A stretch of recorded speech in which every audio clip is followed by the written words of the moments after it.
आप एसएससी के लिए अगर तैयारी करना चाहते हैं तो ये प्रैक्टिस सेट ज़रूर देखें, क्योंकि ये पीवाईक्यू कोई भी एसएससी एग्ज़ाम का तैयारी कर रहे हैं, एसएससी, जीडी, एमटीएस, सीजीएल, सभी के लिए ये प्रैक्टिस सेट इम्पोर्टेंट है। इसमें सभी क्वेश्चन जो है पीवाईक्यू बताए हैं, जो आप लोग के लिए मोस्ट इम्पोर्टेंट है। ठीक है, देखिए क्वेश्चन एक जो है ये क्वेश्चन मोस्ट इम्पोर्टेंट है। ठीक है, तो आप लोग अभी तक अगर हमारे चैनल पे पहली बार आए, हमारे चैनल को सब्सक्राइब कर दीजिए, और जितना भी क्वेश्चन बताएंगे सभी मोस्ट इम्पोर्टेंट क्वेश्चन बताएंगे, तो आप लोग पूरा वीडियो देखिए और लास्ट में कमेंट अवश्य कीजिएगा कितना सही हुआ कितना गलत हुआ। ठीक है, तो आप लोग जो है वीडियो रोक कर बनाने का भी प्रयास कीजिएगा। ठीक है, इससे आपका बेसिक जो है मजबूत होगा। ठीक, तो चलिए क्वेश्चन नंबर 1 की ओर चलते हैं। देखिए क्वेश्चन क्या है। अंग्रेजी वर्णमाला क्रम के आधार पर दी गई श्रृंखला में प्रश्नवाचक चिन्ह के स्थान पर क्या आना चाहिए। ये क्वेश्चन जो है एसएससी सीएचएसएल में पूछा गया क्वेश्चन है, 2024 में थर्ड शिफ्ट में पूछा गया क्वेश्चन है। ये क्वेश्चन जो है मोस्ट इम्पोर्टेंट है। एसएससी किसी भी एग्ज़ाम के लिए आप अगर तैयारी कर रहे हैं या करना चाहते हैं तो ये प्रैक्टिस सेट मोस्ट इम्पोर्टेंट है। तो चलिए देखिए, एम है, क्यू है, यू है, फिर क्या है, वाई है, प्रश्नवाचक है। प्रश्नवाचक के स्थान पे क्या आएगा आपको बताना है। ठीक है, तो चलिए हमको क्या करना है, शुरू से लेना है। ठीक है, तो बीच वाले से नहीं, ई से जी। ठीक, तो ई से जी आया, क्या हुआ, प्लस हुआ या माइनस हुआ। सबसे पहले इसका प्लेस वैल्यू आपको मालूम होना चाहिए ए से जेड तक। तो पी से जी आया तो +2 हुआ, फिर जी से आई आया, क्या हुआ, +2 हुआ, फिर आई से के आया, +2 हुआ, फिर के से जो है एम आएगा। यहाँ पे सीरीज क्या चल रहा है, +2 +2 +2, तो आगे भी +2 होगा, के में +2 होगा तो क्या हो जाएगा, तो एम आ जाएगा। ठीक है, तो एम आ जाएगा यहाँ पे प्रश्नवाचक के स्थान पे एम। तो एम देखिए, अब ऑप्शन में देखिए एम जो है बी में नहीं है, सी में नहीं है, तो 2 ऑप्शन ऐसे ही कट गया, बचा 2 ऑप्शन। तो चलिए आगे चेक करते हैं। ठीक है, तो आगे एम है, एम से क्यू।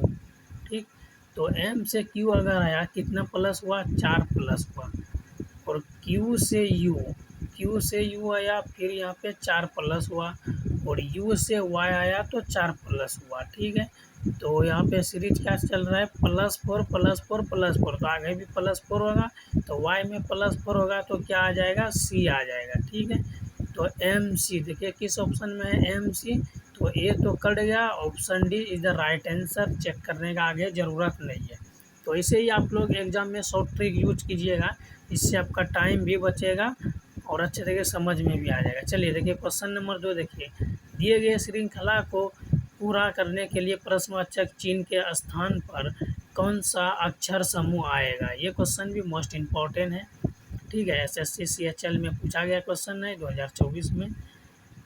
तो चलिए जी से एफ आया। ठीक है, तो जी से एफ आया तो क्या हो रहा है, यहाँ पे -1 हो रहा है, और एफ से क्या आएगा यहाँ पे, तो आगे देखिए ये सीरीज का क्वेश्चन है ना, श्रृंखला का, तो माइनस अगर 1 आ रहा है तो -1 ही आएगा, तो एफ में -1 करेंगे तो क्या आ जाएगा, ई आ जाएगा। ठीक है, तो आगे भी आप चेक कर सकते हैं, तो ई में -1 करेंगे तो क्या आ जाएगा, डी आ जाएगा। ठीक, तो यहाँ पे डी मौजूद है, और डी में -1 करेंगे तो सी आ जाएगा, यहाँ पे सी भी मौजूद है, तो कोई दिक्कत नहीं है। ये सीरीज -1 का। ठीक, तो यहाँ पे ई देखिए ऑप्शन से अगर हम चेक करते हैं सभी में ई है, तो एल से एन आया, +2 हुआ, और एन से यहाँ पे क्या होगा, +2, तो एन में +2 करेंगे तो क्या आ जाएगा, पी आ जाएगा। ठीक, तो यहाँ पे देखिए ई पी किस ऑप्शन में है, तो ए और बी में नहीं है, बचा सी और डी,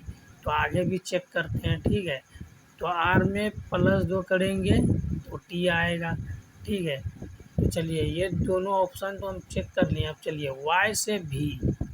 ठीक है, तो वाई से भी आया, क्या हुआ, -3 आया। ठीक, और भी से पी आएगा। ठीक है, तो यहाँ पे देखिए प्रश्नवाचक है तो यहाँ पे -3 हुआ, तो बी में भी -3 होगा, तो बी में -3 होगा तो एस आएगा। ठीक है, तो ई पी एस अब आगे चेक करने का ज़रूरत नहीं है, option D is the right answer. इसे आप टिक लगा सकते हैं, कोई डाउट नहीं। चेक करना चाहते हैं आगे चेक भी कर सकते हैं, कोई दिक्कत नहीं है। एस में -3 करेंगे तो फिर एम आएगा, और आगे भी चेक करना चाहते हैं तो आप चेक कर सकते हैं, नहीं तो ऐसे ही शॉर्ट ट्रिक यूज कर सकते हैं। ठीक है, चलिए नेक्स्ट क्वेश्चन की तरफ चलते हैं। क्वेश्चन नंबर 3 देखिए, दी गई श्रृंखला में प्रश्नवाचक चिन्ह के स्थान पर आएगा। ठीक है, मतलब क्या आएगा, इसका कहने का अर्थ हुआ ये जो प्रश्नवाचक चिन्ह है इसके स्थान पे क्या आएगा आपको बताना है। ये क्वेश्चन भी एसएससी सीएचएल में पूछा गया क्वेश्चन है और मोस्ट इम्पोर्टेंट है। जितने भी क्वेश्चन बता रहे हैं सभी पीवाईक्यू क्वेश्चन है, प्रीवियस ईयर्स है, और ये सभी के लिए इम्पोर्टेंट है। SSC CGL, SSC GD, CPO, railway, NTPC सभी के लिए इम्पोर्टेंट है। ठीक है, तो यहाँ पे देखिए 251 में अगर 268 आया तो कितना प्लस हुआ, तो 11 प्लस हुआ। ठीक उसी प्रकार, ठीक है सॉरी, यहाँ पे 17 प्लस होगा। 251 से अगर 268 आए तो 17 प्लस, फिर 268 से 285 17 प्लस, और 285 से 302 17 प्लस, फिर आगे क्या है 302 से 319 17 प्लस। तो यहाँ पे सीरीज क्या चल रहा है, श्रृंखला क्या है, +17 +17, तो आगे भी +17 ही होगा। 319 में +17 करेंगे तो कितना आ जाएगा, यहाँ पे देखिए 336 आएगा। ठीक है, और ये 336 प्रश्नवाचक चिन्ह के स्थान पे 336 आएगा, और option C is the right answer. आशा करते हैं ये क्वेश्चन समझ में आ गया होगा। चलिए नेक्स्ट क्वेश्चन, चलिए क्वेश्चन नंबर 4, निम्नलिखित में से कौन सी संख्या दी गई श्रृंखला प्रश्नवाचक चिन्ह के स्थान पर आएगी। ये क्वेश्चन भी मोस्ट इम्पॉर्टेंट है। ठीक है, ये प्रश्नवाचक है, इसके स्थान पे क्या आएगा आपको बताना है। ठीक, तो 876 से, ठीक है, 865 इस प्रकार आएगा, उसी प्रकार 832 आएगा, फिर 433 है, आगे प्रश्नवाचक है तो आपको बताना है। तो इसमें देखिए संख्या बढ़ते क्रम से छोटा हो रहा है, यानी बड़ी संख्या से छोटी संख्या की ओर जा रहा है, तो इसमें माइनस ही होगा।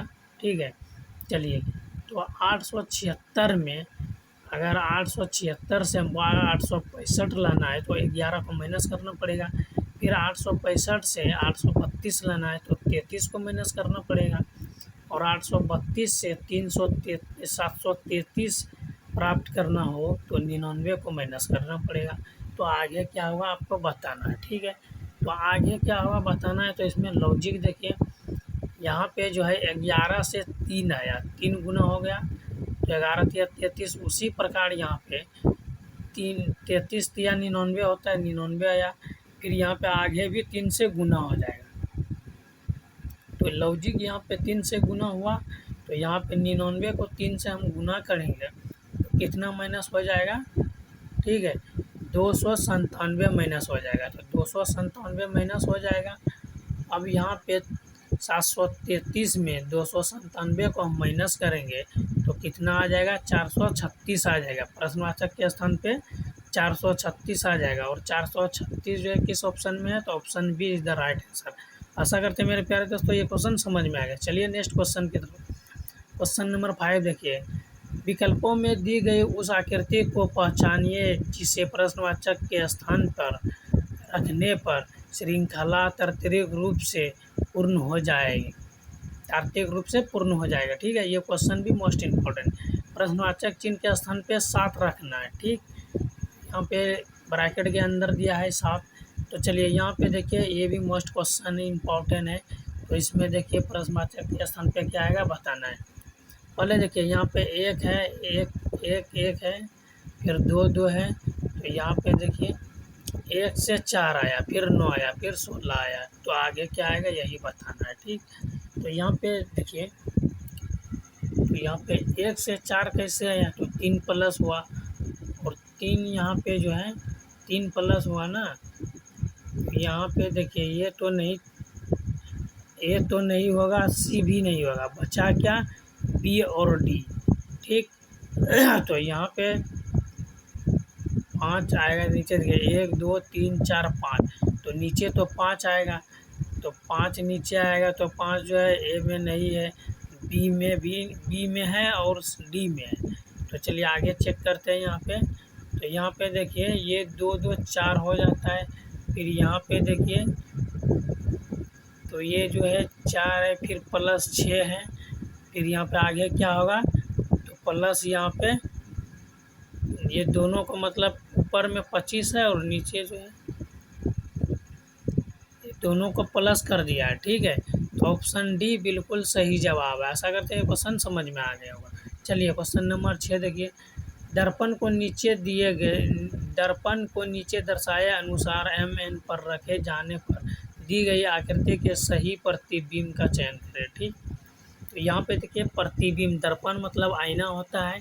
तो देखिए आईना में अगर हम कुछ किसी भी चीज़ को देखते हैं वो उल्टा दिखाई देगा। तो यहाँ पे 3 है, तो 3 को हम उल्टा के लिखेंगे, ठीक है। और ये जो है ओ है, ओ में कुछ फर्क नहीं पड़ने वाला है। तो ए और सी जो है ये ऑप्शन गलत है, क्योंकि इसमें जो है जैसे 3 है वैसे ही लिख दिया है। तो ये तो ऑप्शन गलत है, ये सही नहीं हो। बचा बी और डी। तो यहाँ पे देखिए ओ में कोई परिवर्तन नहीं होगा और 0 में कोई परिवर्तन नहीं होगा, डब्ल्यू में भी कोई परिवर्तन नहीं होगा। तो यहाँ पे देखिए E0 और डब्ल्यू, तो यहाँ पर भी बी गलत है। तो option D is the right answer. आशा करते हैं मेरे प्यारे दोस्तों ये क्वेश्चन समझ में आ गया होगा, ठीक है। चलिए क्वेश्चन नंबर 7 देखिए, जब दर्पण को दर्शाए गए अनुसार एम एन पर रखा जाता है तो दी गई आकृति के सही दर्पण प्रतिबिंब का चयन करें।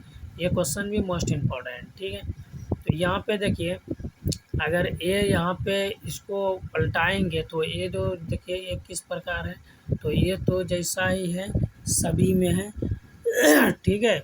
लेकिन यहाँ पे जो है A B C D C तक जो है सभी में ए ऐसा ही है, ठीक है। तो डी तो गलत ही होगा। अब देखिए 2 है, ठीक है, डी में नहीं है तो डी गलत है। और 2 है यहाँ पे, तो ये जो है कुछ इस प्रकार हो जाएगा, एस जैसा। और 7 इधर है, तो इधर जो है 7 जो है उल्टा हो जाएगा, ठीक। और के है यहाँ पे देखिए ए में 7 उल्टा है, यहाँ 2 है, 2 जैसे वैसे ही लिखा है। और बी में देखिए 7 को जैसा है वैसे ही लिखा गया है। तो ए बी सी डी सब गलत, तो option B C is the right. चलिए क्वेश्चन नंबर 8 देखिए, अंग्रेजी वर्णमाला क्रम के आधार पर B H J L F L M P से एक निश्चित प्रकार से संबंधित है, उसी प्रकार H N P R L R T भी से संबंधित समांतर का अनुसरण करते हुए जे पी आर टी निम्नलिखित में किससे संबंधित है। यह भी मोस्ट इम्पॉर्टेंट क्वेश्चन है। तो चलिए इसको बनाते हैं, ठीक है। तो यहाँ पे देखिए बी से एफ आया, ठीक, उसी प्रकार यहाँ पे एच से एल आया और एन से आर आया। उसी प्रकार यहाँ पे पी से क्या आएगा आपको बताना है, मतलब सभी से बताना है, ठीक है। तो चलिए यहाँ से पहले देखिए ए जो है ए का ए से क्या आया एफ आया, ठीक। ए क्या प्लस वैल्यू तो होता है एस, बी से एफ आया तो +4 हुआ। और एच से एल आया तो +4 हुआ। फिर जे से एन आया +4 हुआ।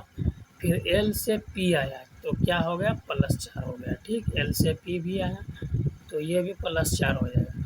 तो सेम लॉजिक जो है यहाँ पे +4 हो रहा है, तो आप इसको चेक कर सकते हैं।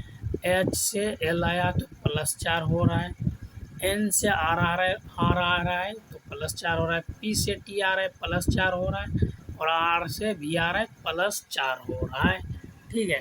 तो जाहिर सी बात है ये लॉजिक है, +4 सभी संख्या में अल्फ़ाबेटिक जैसे बी है, बी में +4 करेंगे। तो यहाँ पे हमको निकालना है जे में +4 करेंगे क्या आ जाएगा एन आ जाएगा। तो एन देखिए सभी ऑप्शन में है। पी में +4 करेंगे तो टी आएगा, तो एन। और आर में +4 करेंगे भी आएगा, टी में +4 करेंगे एक्स आएगा। तो एन टी वी टी किस option B is the right answer. तो आशा करते हैं मेरे प्यारे दोस्तों ये क्वेश्चन समझ में आ गया हो। चलिए क्वेश्चन नंबर 9 की ओर, अंग्रेजी वर्णमाला क्रम के आधार पर C K M Z B D F S से संबंधित निम्नलिखित निश्चित प्रकार से संबंधित है, उसी प्रकार एल पी भी ई आई यू ओ से संबंधित समांतर का अनुसरण करता है। यू एक्स बी एन निम्नलिखित में से किससे संबंधित है। ये क्वेश्चन मोस्ट इम्पॉर्टेंट, ठीक है। तो चलिए यहाँ पे देखिए, तो सी से भी आया तो प्लस हुआ या माइनस हुआ, क्या हुआ आपको अच्छे तरह से समझाते हैं। सबसे पहले जितना भी कोडिंग डिकोडिंग का क्वेश्चन पूछे, इसमें प्लेस वैल्यू आपको ए से जेड तक याद रखना पड़ेगा, तभी ये जो कोडिंग डिकोडिंग का अल्फ़ाबेटिक वर्णमाला आसानी से बना सकते हैं आप। ठीक है, तो यहाँ पे देखिए सी से भी आया, ठीक है, तो सी से भी अगर हमको लाना है कितना होगा, -7। ठीक, के से डी आया, के से डी आया -7, एम से एफ आया तो -7 होगा, जेड से एस आया तो क्या होगा, -7 होगा। ठीक, तो सेम लॉजिक जो यहाँ पे देखिए एल के साथ देखिए, एल से क्या आया, ई आया, तो एल से ई आया -7, पी से आई आया -7 होगा, बी से यू आया, ठीक है, तो बी से अगर यू आया तो हमको -7 लेना पड़ेगा, बी से ओ आया तो -7, तो लॉजिक यहाँ पे क्या है, -7 -7 -7, तो सभी संख्या में जो है अल्फ़ाबेटिक जितना भी है सभी में -7 करेंगे, तो यू में हमको -7 करना पड़ेगा। ठीक है, तो यू में हमको -7 करना पड़ेगा, तो यू में हम -7 करेंगे तो क्या आएगा, एन आएगा। ठीक, ठीक उसी प्रकार एक्स में यहाँ पे देखिए ऑप्शन से अगर हम चेक करते हैं तो सभी में एन है। ठीक, तो एक्स में अगर -7 करते हैं तो क्या आएगा, क्यू, तो एन क्यू देखिए किस में है, डी तो गलत है और सी भी गलत है, ए और बी बचा है। ठीक है, चलिए आगे चेक कीजिए, तो बी में जो है -7 करेंगे यू, तो यहाँ पे देखिए एन क्यू यू, तो ये गलत है, option B is the right answer. आगे चेक करने का कोई ज़रूरत नहीं है, अगर आप चेक करना चाहते हैं चेक कर सकते हैं। तो ये क्वेश्चन भी समझ में आ गया होगा। चलिए नेक्स्ट क्वेश्चन की तरफ चलते हैं। तो देखिए क्वेश्चन नंबर 10 देखिए, एक निश्चित तर्क का अनुसरण करते हुए 84 21 से संबंधित उसी प्रकार तर्क का अनुसरण करते हुए 180 45 से संबंधित उसी तर्क का अनुसरण करते हुए 252 निम्नलिखित में से किससे संबंधित है। ठीक है, तो यहाँ पे देखिए ये क्वेश्चन भी मोस्ट इम्पॉर्टेंट है। तो देखिए यहाँ पे 84 से 21 से संबंधित है। ठीक है, उसी प्रकार 180 से 45, तो उसी प्रकार 252 जो ये किससे संबंधित होगा तो आपको बताना है। ये क्वेश्चन भी मोस्ट इम्पॉर्टेंट है। ठीक है, और एसएससी CHL में पूछा गया क्वेश्चन है 2024 में, तो इम्पोर्टेंट आपको पहले बता दें, जितने क्वेश्चन बताए रहे हैं सभी PYQ बता रहे। चलिए, तो 21 से हमको 84 लाना है। ठीक है, तो 84 तो 4 से गुना करना पड़ेगा, अनुसरण करना है ना, तो उसी प्रकार 45 को अगर हम 4 से गुना करेंगे तो 180 आ रहा है, तो ठीक उसी प्रकार 252 जो आ रहा है, ये किसको हम गुना करें 252 आ जाए, तो कौन सी ऐसी संख्या 4 से हम गुना करके देखते हैं जिसमें 52 आना चाहिए 252, तो अगर 61 को हम 4 से गुना करते हैं तो ये तो नहीं आएगा, 63 को गुना करते हैं तो ये आ जाएगा, 4 तिया 12 2, तो option B is the right answer. आशा करते हैं मेरे प्यारे दोस्तों ये क्वेश्चन समझ में आ गया। तो आज का क्लास कैसा है आप लोग कमेंट करके बताइए। मिलते हैं फिर नेक्स्ट वीडियो में, तब तक के लिए जय हिंद, वंदे मातरम।